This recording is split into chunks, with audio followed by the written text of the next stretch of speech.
கூட்டு ready. Super taste. அவ்வளோதாங்க, கடலப்பருப்பு கூட்டு ரெடி.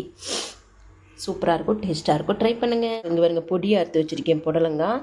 இது வந்து சாப்பாட்டுக்கு பிணைஞ்சு சாப்பிடுவோம். நானும் என் கணவரும் ரொம்ப பிடிக்கும். அரைக்கிறதுக்கு வந்து தேங்காய் ஜீரகம் மட்டும் அரைப்பேன்.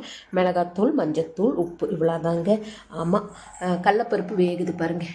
கடலப்பருப்பு ஊற்றிக்கலாம். கடுகு வேணுங்கிறவங்க போட்டுக்குங்க, பிடிக்கிறவங்க. ஆனால் கடுகு போட்டால் எனக்கு பிடிக்கும். அதுக்கப்புறம் கருவேப்பிலைக்கு அப்புறம் புடலங்காய் கட் பண்ணி வச்சுருக்கேன் இல்லையா, அதெல்லாம் அப்படியே கொஞ்சம் வணக்கி கொடுக்கலாம். சரிங்களா? கொஞ்சம் வணங்கட்டு போட்டு கொஞ்சம் மிளகாத்தூள், பச்சை மிளகா வேணுங்கிறவங்க பச்சை மிளகா அரைச்சி ஊற்றிக்கலாம்.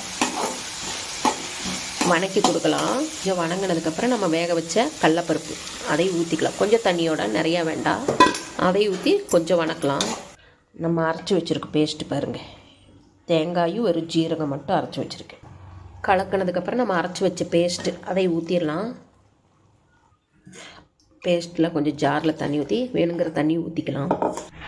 அதுக்கப்புறம் உப்பு போட்டு கலக்கி உப்பு காரமெல்லாம் பார்த்துட்டு மூடி வச்சிடலாம். பார்த்தீங்களா, வெந்துட்டுருக்கு. வேகட்டும். சரிங்களா? வெந்தோன்னா நம்மளுக்கு எவ்வளோ திக்னஸோ அவ்வளோ ஆஃப் பண்ணால் புடலங்காய் கடலப்பருப்பு கூட்டு ரெடி. சூப்பராக டேஸ்ட்டாக இருக்குங்க.